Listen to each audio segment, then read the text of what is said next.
4 months ago, our client was stuck doing $70K a month, bleeding cash on campaigns, $70 customer acquisition cost, terrible AMER, and no contribution margin. But after partnering with us, last month they did $164,000 with a customer acquisition cost that is making them extremely profitable on the first order. It's important to note, your brand might not be able to experience this type of growth. After all, I have spent the last 11 years working with over 150 brands like Bread and Butter Pickleball, Match.com, Fishskin. But today I'm gonna walk you through the exact playbook that we use. Every strategy, pivot, how to set up your ad account that took this brand from $70K a month to $165K so that you can implement these exact strategies for your brand. Let's get into it. So the first thing that you have to understand is the unit economics of e-commerce. And so if you follow me, you might have seen this before, but this is the average order value of this brand. These are their COGS.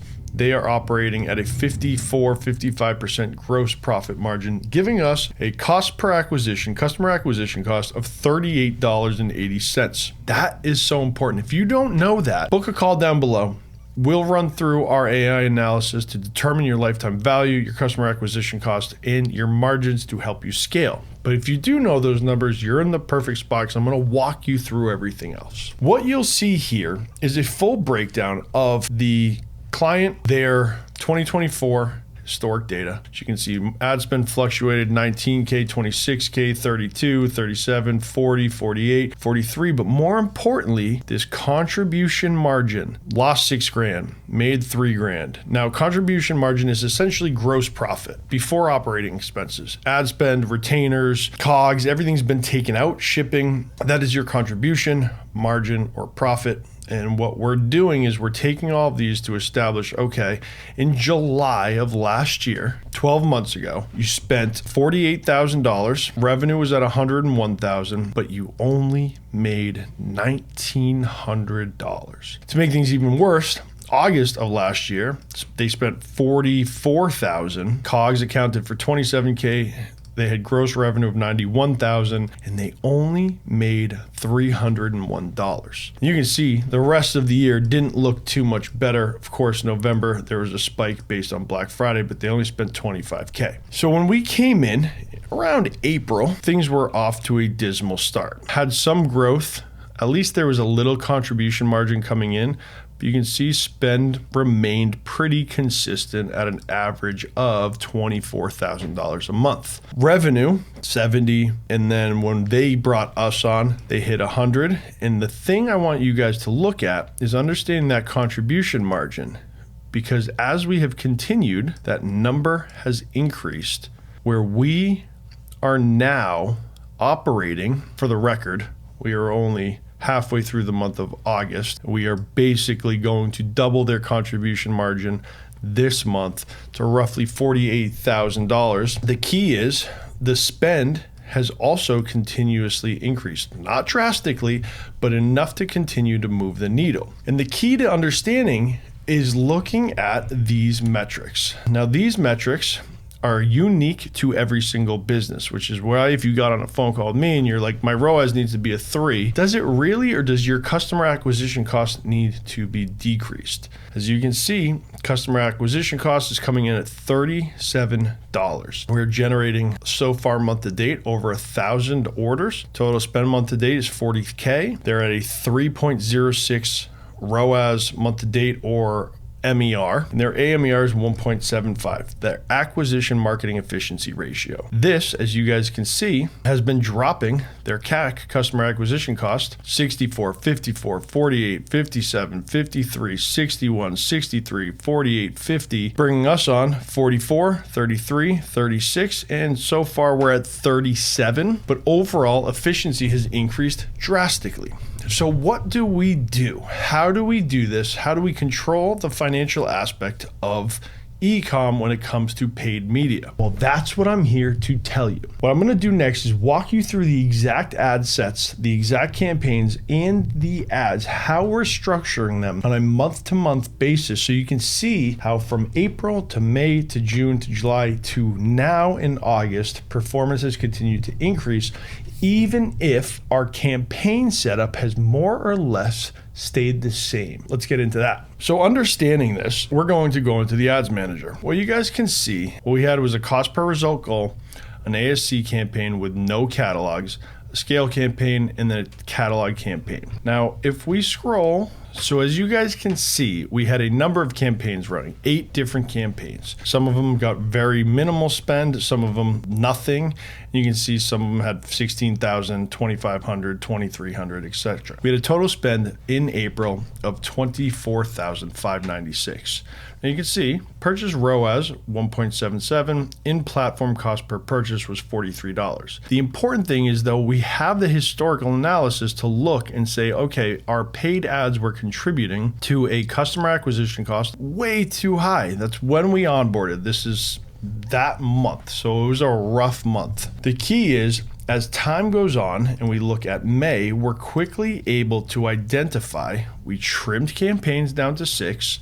We basically turned off the cost per result goal and we started to increase efficiency immediately. So we went from a 1.77 to a 1.85. Now, if we look in May, our customer acquisition cost dropped by $16 to $44. Not to say we're extremely profitable yet, because we can go back and look and say in April, we only contributed $10,695 in contribution margin. As we continue to work our system and how things are implemented in the system I've built, we start to trim down even more. Now we have 5 campaigns, 42K spent, and efficiency increase from a 1.8 to a 2.21. Now, to correlate this data, the key is in May, we had another $7,500 in contribution margin compared to the previous month. As you can see, guys, we start to have a trend line here. So if we now switch to July, we're going to see 5 campaigns, 50K spent, efficiency dropped slightly, but our cost per purchase in platform was below our target. Now, if we look at July in here, you can see 42 spent. Let's go here, 42 spent, 37K in contribution, and we had a customer acquisition cost of $33. Now again, jump to June or July, same exact theory. Efficiency dropped slightly, spend increased, so now we're getting more volume. In July came in at a $36 customer acquisition cost and a contribution margin of 36. So in 2 months, we generated $74,000 of contribution margin, whereas the months leading up to that, all of them didn't even hit that number. 5 months generated 55K in contribution margin. 2 months generated $74,000 in contribution profit. There was way more gross revenue. He made $317,000, but his bank account of pre-OpEx revenue came in at $74,000. So the way you have to understand is the unit economics of e-commerce is pivotal to understanding how to scale your brand. We do this for all of our clients. Every single one needs to be led with the financial metrics first. The marketing strategy comes next.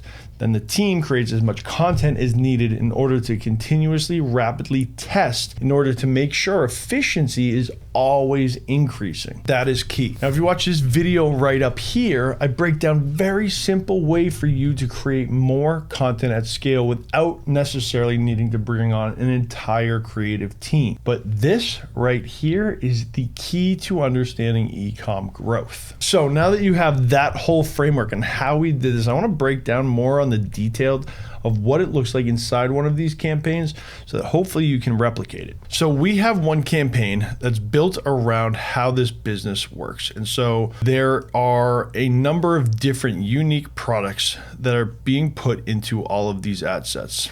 You can see there's tons of ad sets in this one campaign. But from a more structured approach, we have our testing campaign. Within this testing campaign, there is not the efficiency that we're getting on our evergreen, which is fine because that's why it's testing and budgets are much smaller. You can see 48K was spent, but only 5 of that was on testing because, again, efficiency is key. Then we have our evergreen campaign, which continuously increases in spend.